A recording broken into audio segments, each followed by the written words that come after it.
Seja muito bem-vindo a mais um programa Diálogos da Alma. Nem toda história de superação começa com força.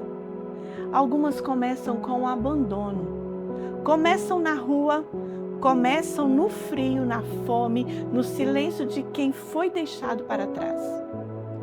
Hoje você vai conhecer a história de uma mulher que viveu aquilo que muitos não suportariam nem imaginar. Abandonada pela família, mãe de filhos com necessidades especiais, sem casa, sem estrutura, sem apoio. E quando parecia que a vida já tinha tirado tudo, veio mais uma batalha, uma doença. Mas essa história não termina na dor, porque mesmo no meio do caos, ela escolheu não se tornar refém da própria história. Hoje ela trabalha, reconstruiu sua vida, sua dignidade, se tornou manicure, capacita outras mulheres em situações de vulnerabilidade e transforma a dor em ponte para levantar outras vidas. Eu sou Selma Nali, psicanalista clínica, e o que você vai ver agora não é apenas uma entrevista. É a prova de que mesmo quando tudo parecer perdido, ainda é possível escolher quem você decide se tornar. E hoje eu estou aqui com a Denilza, que é uma batalhadora, uma guerreira, e eu gostaria que ela se apresentasse nesse momento. Muito obrigada por você ter aceitado o meu convite. Foi um momento mais incrível que eu esperei a minha vida toda, viver o que eu estou vivendo agora, né? Então esse convite para mim foi algo supremo, muito lindo. Quem é a Denilza? Denilza é manicure, né, palestrante e mentora de mulheres, né, esqueci. De mulheres lutadoras, vividas pela vida, batalhadoras, né? E estou nessa luta de um novo projeto, né? Esperando novas conquistas por aí. Novas oportunidades. Isso, novas oportunidades. Denilza, eu gostaria que você me contasse um pouquinho da sua infância. Então, Selma, tudo começou quando acho que eu tinha uns 9 anos, né? Primeiro eu perdi meu pai, né? Nós éramos em 14 irmãos. E depois, em seguida, quase 12 anos, nós éramos uma família muito humilde. E perdi minha mãe. E meus irmãos, por não ter condições, colocou eu, meu irmão gêmeo, e eu tenho mais ou menos uns 2 irmãos desaparecidos que até hoje eu não achei, né? Nós fomos para a rua, moramos na rua, só que o abrigo, né, recolheu a gente, então acabei ficando dentro do abrigo. E lá começou uma nova história, né? De lutas, de superações. Por quanto tempo você ficou na rua? Na rua teve várias etapas, né? O meu irmão gêmeo, que é Denilson, ele nunca se adaptou, né? Pela a convivência do sofrimento que nós vivemos, ele não conseguia ficar no abrigo. Então, o que acontecia? Ele fugia muito. E eu acabava fugindo do abrigo para ficar com ele, para ele não ficar sozinha. E a rua era muito acolhedora, né? Não é tudo isso que o mundo imagina. Tem muitos moradores de rua que acolhem, né? Eles sabem quem é usuário e sabem quem é pessoas que devem ser cuidadas. Então eles cuidavam de mim, mas depois eles me botavam de volta para o abrigo. Então, quando foi mais ou menos 14 para 15 anos, né? Eu acabei engravidando no abrigo. E aí veio uma luta, né? Porque meu filho nasceu especial. Tá. E como foi esses dias, eu não sei qual foi o tempo que você viveu dentro do abrigo, como foi para você viver ali? Você sentia o abandono? Você sentia a necessidade de ter os seus irmãos ali perto de você? Pelo que você me falou, seus irmãos te abandonaram? Isso, o meus irmãos mais velho abandonou, né? Eram muitos maus tratos, né? E dentro do abrigo, né, eu achei que era um lugar seguro, né? Não foi um lugar seguro. Eu acho que ali eu estava sobrevivendo, né? Quando eu era antes de ter filho, eu acho que não tinha tanta preocupação. Mas depois que eu virei mãe, a minha preocupação foi muito grande, porque eu ficava pensando, como que eu vou sair do abrigo sem meu filho? Porque o jogo lá era, tipo, bebê nascendo era para adoção. E o foco deles era focar os adolescentes doar os filhos, né? Falava para nós que nós não ia ter capacidade. E o maior medo é quando completasse 18 anos, porque eles ficavam falando assim, 18 anos vocês vão para o albergue. Aí eu falei assim, mas como assim eu vou para o albergue? No abrigo não tem o que fazer mais, porque aqui só é até 18 anos. Então você vai ter que se virar a partir de 18 anos. Então começou uma jornada na minha mente. Eu falei, meu Deus, o que que eu vou ser da vida? E quando você teve essa criança, você saiu do abrigo? Não, ainda fiquei com a criança lá, porque ainda era de menor. E lá eu cuidava, ele nasceu no Hospital das Clínicas. Foi um amor muito lindo, independente da forma que ele veio no mundo. Então eu comecei a lutar, comecei a fazer unha dentro do abrigo. Eu acho que eu trazia a forma de ser manicure para distrair, eu colocava como arte, né? Não tinha o que fazer dentro do abrigo. Era um refúgio. E aí eu começava a fazer a unha das tias, né? Das educadoras. E você ficou nesse abrigo até... 18 anos. Até os 18 anos. 18 E seu filho tinha quantos anos já? Aí eu não lembro muito, mas eu acho dos 15, acho quase 3 aninhos, né? Tá. Ele... E como foi a saída do abrigo? Aí foi o plano, né? Eu fiz um planinho, né? Como eu saía do abrigo para ir para a escola normal, né? Aí eu conheci um amigo chamado Jorge. Esse amigo, ele estava indo, na época, para ir para o exército militar. Só que ele era gay. E ele precisava apresentar para os pais que gostavam de menina. Aí eu falava para ele, eu falei assim, eu preciso sair do abrigo com meu filho, eu preciso de ajuda, né? Mas, claro que teve umas ocorrências muito grandes dentro do abrigo, né? Lá tinha umas adolescentes muito brigona e tinha umas tia que maltratava muito outras crianças. Então eu tive uma brilhante ideia, né? Eu falei assim, cheguei na escola, né? Eu era sempre fui animada, conversadora e falei para umas professoras, né? E elas me davam livros de estudo. Eu estudei muito sobre o livro do ECA, né? Sobre os direitos da criança e do adolescente. E aí eu ficava lá estudando meus direitos. Eu tenho direito disso, eu tenho direito daquilo. E aí chegou um momento que, como eu estava vendo os maus tratos, falei com a professora. Aí a professora falou assim, faz assim, vou te dar um celular, você grava. Em algum momento você vai precisar disso. Aí eu falei assim, então tá bom. Aí eu levei. Na primeira oportunidade que eu tive, eu gravei alguma coisa que aconteceu lá. Aí o que eu fiz? Peguei esse celular, dei para essa professora ficar com esse celular, nem nada. E aí tava chegando perto de eu sair. E aí esse meu amigo, nós inventamos que tava namorando, e como ele era, tipo, já era mais velho, 18, 19 anos, ele falou que ia alugar um cômodo para ficar comigo. Aí eles até inventaram um noivado lá dentro do abrigo, para ter certeza que eu ia sair, né, com ele. E aí foi indo, quando estava quase para sair, eles falaram que eu não ia poder sair com meu filho. Aí o desespero de mãe, eu falei que não ia sair do abrigo. E o que aconteceu? Aí, o que eu fiz? Tinha umas adolescentes que estavam fazendo coisas erradas lá, né? Aí eu falei para não ficar batendo em outras crianças, junto com as tias. Aí ela veio para cima de mim brigar, né? Aí eu, nessa briga, né, acabei machucando elas. Aí que eles fizeram, falou assim, então vocês vão pra FEBEM. Aí eu falei, vou, toda tranquilona, né? Meu plano estava tudo armado mesmo, né? Foi tudo calculado, porque eu queria fazer essa briga. Aí quando chegou, nós tem tipo uma audiência, né? Para poder ir antes para FEBEM. E o que eu fiz? Eu cheguei lá, né? Toda calma. E aí eu falei, juiz, cadê o meu advogado? Eu falei, você tem advogado? Pelo direito do adolescente, tem direito de ter um advogado, né?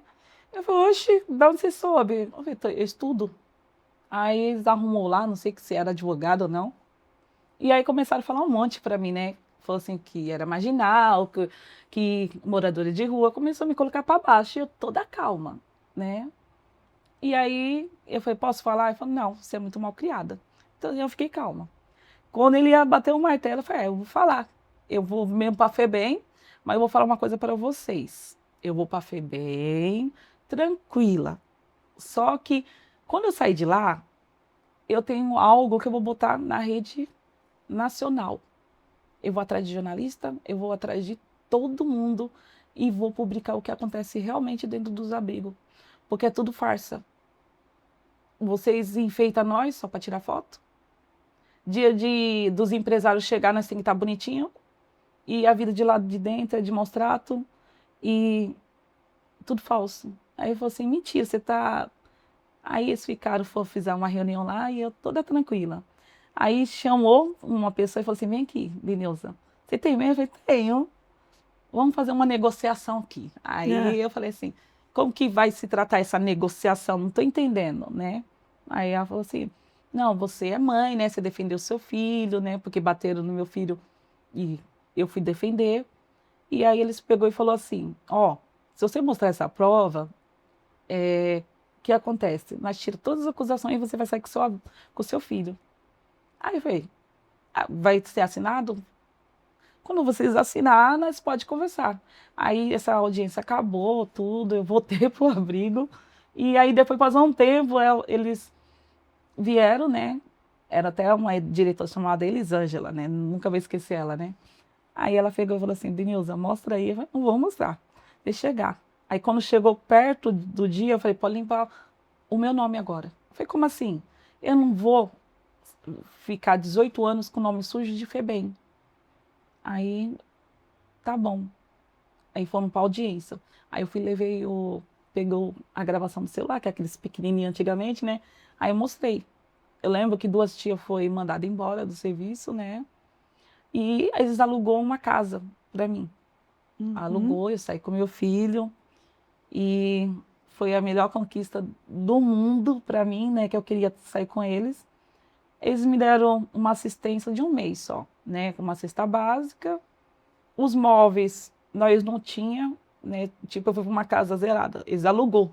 Eu acho que o destino estava ao meu favor, né? Aí eu lembro de um senhor, Sebastião, aquele pessoal da igreja, né? Da Igreja Universal, né? E eu lembro que ele visitava meu filho, ele falava que ia ser padrinho do meu filho. E aí eu peguei, falava, tá bom. E fui morar perto dele. Quando eu cheguei lá, ele falou, você não tem nada? Eu falei, não, eles alugou a casa, tipo, pra me pirraçar mesmo, né? Mas eu não tô nem aí. Eu tô com meu filho. E aí ele chegou com uma sacolinha de comida, aí esse namoradinho foi pro exército, né? Mas mesmo assim trouxe umas coisinhas e ele falou assim, eu não posso seguir em frente, porque meus pais não vão permitir. Eu falei, você já fez muito por mim, né? Então eu peguei e mantive, sossegada. Aí tive ideia, pedir um dinheiro emprestado. Então aquele projeto Amigo Jovem, alguma coisa, Jovem Amigo. Participei, era R$60 na época. Peguei R$60, comprei um fardo de água. Aí fui nos farol vender água. Aí eu comecei a vender água. Aí quando tinha aqueles serviços de segurar a placa, eu começava a segurar a placa. Eu levava sempre meu filho, segurando placa na rua. E você morava junto com ele sozinha? Sozinha. Aí um dia um vizinho doou uma geladeira, cada vizinho lá, comecei a fazer amizade, começou a doar uma coisinha. E esse Sebastião, né, hoje ele batizou meu filho, né, ele vai fazer 80 anos. Teve um AVC, ele não tem família, e quem cuida dele? Você. Sou eu. O destino colocou ele na minha vida. Você tem outros filhos? Tenho. Aí, depois dos 18 anos, né, logo eu conheci o pai da minha filha, fui morar com ele, porque eu precisava ter uma estrutura, eu não estava dando conta. Porque o tratamento dele estava sendo cansativo, porque ele tem retardo mental, era autista, e eu não tinha como ficar saindo. Eu moro em Guarulhos, eu não tinha recurso para ficar indo para São Paulo, né? Pegava metrô, ônibus e estava sendo uma canseira de ficar com ele. E aí tive que a vida fazer eu morar junto. Hoje você ajuda outras mulheres? Sim, ajudo. Dar curso de manicure. Não só spa dos pés, manicure. Como começou esse projeto? Então, aí quando eu casei, não deu certo, eu tive minha filha, ela nasceu com anemia falciforme, precisava de doação de sangue. Não tinha muito. O que eu fiz? Eu fui lá no Albergue, né, procurar meu irmão gêmeo, que é a primeira coisa que eu tentei procurar quando saí do abrigo, ele. Aí não achava, achei ele no Cracolândia. E aí nisso, no Cracolândia, tinha um grupo de mulheres ali perto de Pinheiros, tudo, né? E eu falei, preciso de sangue para dar para minha filha. Eu dou, sou moradora de rua, né? Aí falou, mas você não tem medo de nós ter AIDS? Eu falei, não tem nada, filho. O importante é salvar minha filha. Chegar aí, faz o teste. Aí fizeram o teste lá, né? Era a Paula, a Cristina. Fizeram a doação de sangue para minha filha. E nisso, toda vez que foi 2016, o que eu fiz? À procura dos meus outros irmãos, eu comecei a pedir doações de pão. Eu comecei com 5 pãozinhos, levar lá no Cracolândia. Começava a doar para as mulheres, doar para o pessoal. Pelo convívio de outras pessoas ficar sabendo, aí começou, 1.000 pão. Eu cheguei a ganhar 10.000 pão. Nossa! Depois eu fiz a parceria com o pessoal da feirante, pizzaria, né? Tinha uma colega que era da pizzaria, um pessoal. Começou aí. Aí pegava aqueles carros, juntava de pão lanche. Aí essas mulheres estavam lá. O que eu fiz? Eu falei, gente, não dá para ficar só alimentando vocês, porque não tem nenhum objetivo. Eu fui igual vocês, eu fui igual vocês. Olha como que eu estou, né? Ainda morava de aluguel. Eu falei, daqui a pouco eu vou conseguir minha casa. E aí eu tive uma ideia. Toda vez que eu ia levar, eu começava a falar sobre mim. Então eu levava... Tem um centro de tratamentos de usuário. Eu falei, você quer? Eu te levo lá. Então eu ia lá, tirava eles do mundo do Cracolândia e levava para o tratamento. Então, muitas mulheres iam, meu foco era muito mulher, mas também tinha bastante homem. Eu cheguei a fazer 300 internações, tirando da rua, né? Ia lá, levava as coisas, pedia doações de roupa. E aí eu comecei, para mim, e aí encontrei meu irmão, né? Que legal. Depois você descobriu uma doença? Foi perto... Na verdade, acho que foi em 2017. Eu já estava com o projeto já. Só que eu não queria. Eu descobri que eu estava com câncer, né? Foi uma bomba para mim. Foi uma bomba porque eu estava com 2 filhos pequenos, solteira. E tive que... Não sei o que eu estava passando pela minha cabeça. E aí, quando fui fazer os exames, eles falaram, é câncer terminal. Aí, pronto. Acabou o meu mundo, porque o foco, por mais que eu tenha minha filha, ela tem assistência da família do pai. E meu filho só tem eu. Porque aquilo ali, para mim, foi uma coisa que... Eu falei, meu Deus, eu nem consegui aprontar na vida. Eu não consegui nem pecar. E eu já vou morrer. E como foi para você enfrentar essa doença? Como está hoje o seu tratamento? No começo do câncer terminal foi difícil, mas eu tive uma grande luz, né? Eu acho que eu sempre fui sortuda, né? Eu conheci meu marido agora. E aí nós foi conversando e ele falou assim, você não vai morrer nada, não. Quem falou foi os médicos. Esses médicos que existem na Terra não é tão sábio, maior que Deus. Então, você não vai morrer. Eu falei, vou. Foi muito difícil. Aí eu falei, então eu vou aprontar. Eu só tenho 1 ano de vida, então eu vou aprontar. Mulher, eu aprontei.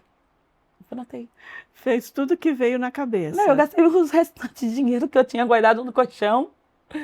Mas eu acho que foi tão incrível, porque eu estava tão focada em cuidar dos meus filhos, porque eu estava esquecendo o meu lado mulher, né? Eu acho que eu travei tudo meu do passado para tentar ser uma mulher forte, né? Igual o seu livro fala, né? De diálogos internos, né? Para não deixar que seus filhos passassem pelo que você passou. Isso, né? Então, mas eu queria viver, pelo menos se eu fosse morrer, eu queria viver, porque a vida toda nós só sobrevive. Então, passei, quando deu a pandemia, né, fiquei muito ruim. Eu acho que o ruim, sabe qual que foi? Foi a queda do cabelo. A queda do cabelo e também as pessoas em volta, as amizades. Você fez a quimioterapia, a Fiz radioterapia? quimioterapia, rádio. Foi umas 3 vezes assim, tipo, cabelo bonito, cabelo sem cabelo. Essa parte foi mais difícil para mim, mas eu nunca desisti. Eu fazia a unha careca. Tive outras amizades que estavam ali em cima de mim. Não, você não vai cair, você vai continuar. Saía dando palestra também, ia nos lugares e comecei outro projeto, né? Tipo, por si Olha, próprio. eu te conheci lá naquele encontro de Mulheres que Brilham. E quando eu ouvi a sua história, por acaso eu sentei perto de você, que eu acho também que não é por acaso, né? Nada é por acaso. E ali a gente começou a conversar e você começou a contar a sua história. Eu falei, gente, mas essa mulher está o tempo inteiro sorrindo aqui. Que problema que ela tem? Então eu olho para você hoje, vejo você sempre sorridente nas redes sociais, parece que não teve tempo ruim para você. O que você diz sobre isso? Não é tempo ruim, eu acho que assim, sofrimento todo mundo tem, gente. Ninguém vai acalmar o meu sofrimento, ninguém vai salvar a dor interna. Eu acho que a dor interna que nós mesmos devemos fazer por nós mesmos. Uma dor de cabeça, não adianta eu falar para você que eu tô com dor de cabeça, você não vai curar minha dor de cabeça. É o Então meu você esforço. acredita que a gente tem que correr atrás, Temos que correr. levantar a cabeça e correr atrás. Sim, e o apoio, né? Eu acho que eu sempre fui uma pessoa abençoada de muitas pessoas em volta, né? Hoje em dia muitas pessoas colocam vitimismo, né? Uhum. Ah, eu não vou fazer isso porque eu passei por isso. Eu não vou dar esse passo por causa disso. E quando Ela eu fui... se prende ao passado e não consegue progredir. Isso, e quando eu fui no hospital e falaram, você não tem mais nada. Aí eu fiquei mó feliz. Aí eu falei, meu Deus, não me arrependo de nada, tudo que eu fiz, eu faço de novo. Que bom! E aí veio o outro câncer de mama, mas aí estava sempre no começo, foi curado. Ainda estou em tratamento porque por segurança, né, rastreio. Uhum. A minha vida é corrida, eu estou sempre sorrindo sim, mas eu falo para você, gente, as consultas em casa, hoje mesmo, eu fui na palestra de manhã e meu marido foi levar o filho dele, que veio morar com nós, porque a ex-mulher morreu. É meu outro filho, aspecto autista também. Então você é essa mulher acolhedora. Aí eu boto todo mundo. Então eu tô cuidando do Sebastião, que é meu padrinho de 80 anos, os meus 3 filhos e a sociedade. Onde você busca essa força? Eu acho que a minha fé, né? Eu acredito em Deus, mas eu tenho minha religião também. Sou muito apegada a ela, né? Eu sou da Umbanda e nem é por causa da religião. Eu acho que foi algo que eu simplesmente falei assim, é eu por mim. Primeiro eu, segundo eu e sempre vai ser eu. Porque se eu ficar doente, quem vai fazer as coisas por mim? Ninguém. Uhum. Não, antes eu botava sempre meus filhos em primeiro lugar. E eu estava fazendo errado. Então, hoje em dia eu coloco eu. E a força é porque eu quero lutar, eu quero dar uma vida melhor para meus filhos. Eu não quero... Eu sou mãe, eu não quero que eles passem o que eu passei. Você passou. Né? Porque vem a discriminação, eu ainda estou nesse processo da discriminação. Da minha casa é muito humilde. Não é uma casa, meu Deus, mas eu consegui comprar ela. É minha. Graças a né? Deus. Não dá para ficar de luxo agora, mas eu estou batalhando para isso, para mim chegar no nível que deve, porque meus filhos são merecedores. E você também. Ah, eu sou em primeiro lugar. E aí a força bate isso. Eu acho que vocês também, eu acho que aquele encontro também foi maravilhoso, né? Foi um encontro foi um desafio para mim, porque quando eu fui convidada, né, a participar, eu falei, mentira, logo eu. Porque eu ficava pensando, por que eu, né?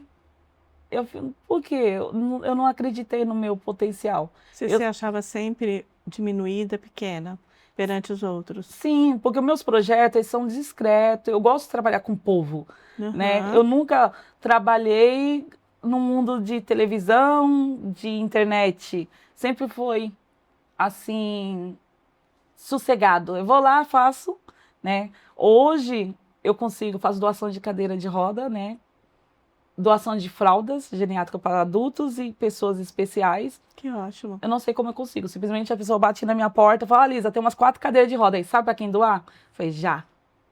Então eu comecei meu projeto individual Uhum. e as pessoas sabem disso.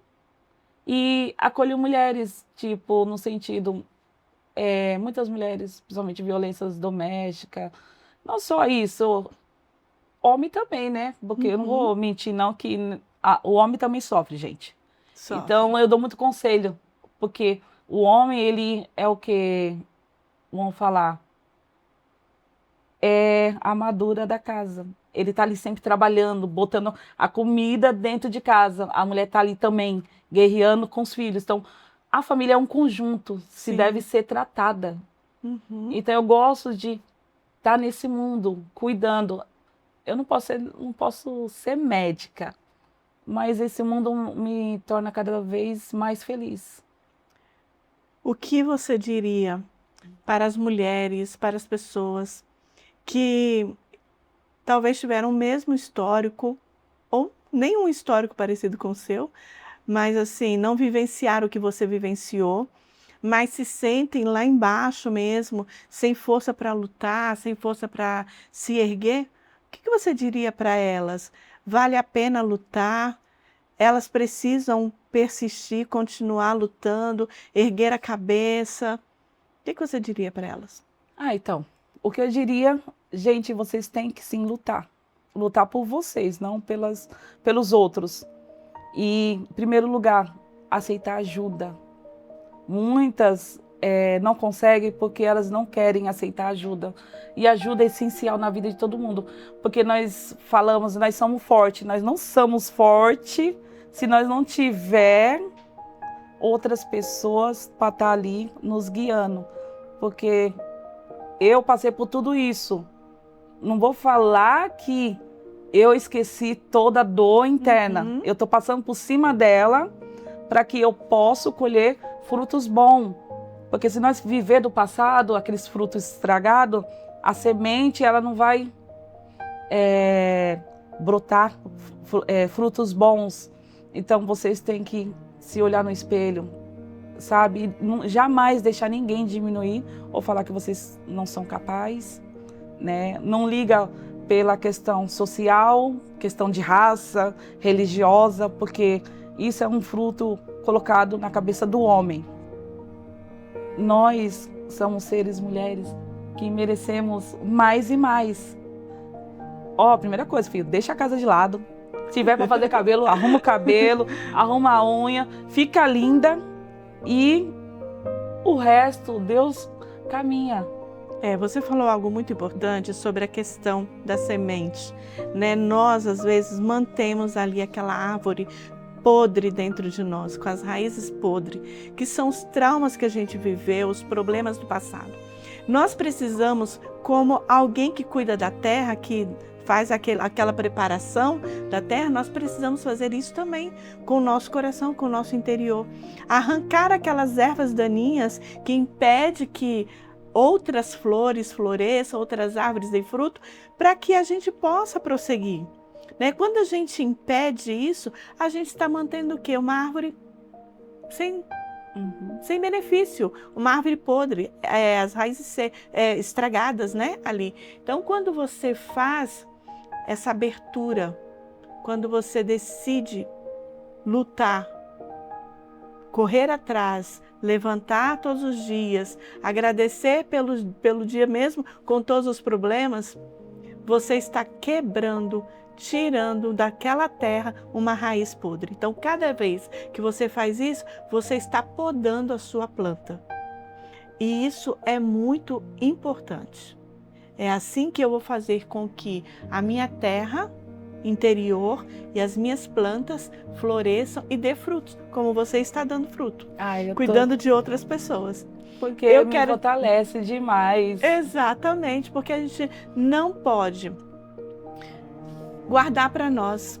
Se eu conseguir vencer um problema, eu preciso correr atrás, né? Preciso também falar para as outras pessoas que é possível recomeçar.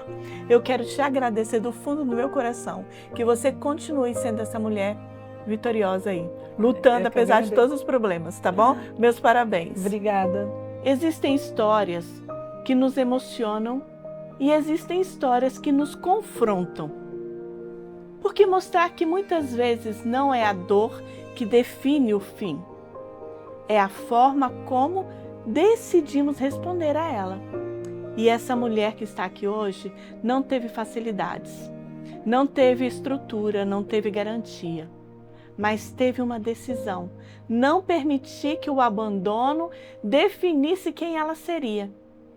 E talvez essa seja a pergunta que fica para você hoje. O que você tem permitido definir sua vida? Porque mesmo diante da dor, da perda, da injustiça, ainda existe um espaço onde ninguém pode decidir por você. A escolha de continuar é sua. Eu sou Selma Nali, psicanalista clínica, e esse foi mais um encontro com histórias reais que não apenas inspiram, mas que despertam. Até o nosso próximo encontro.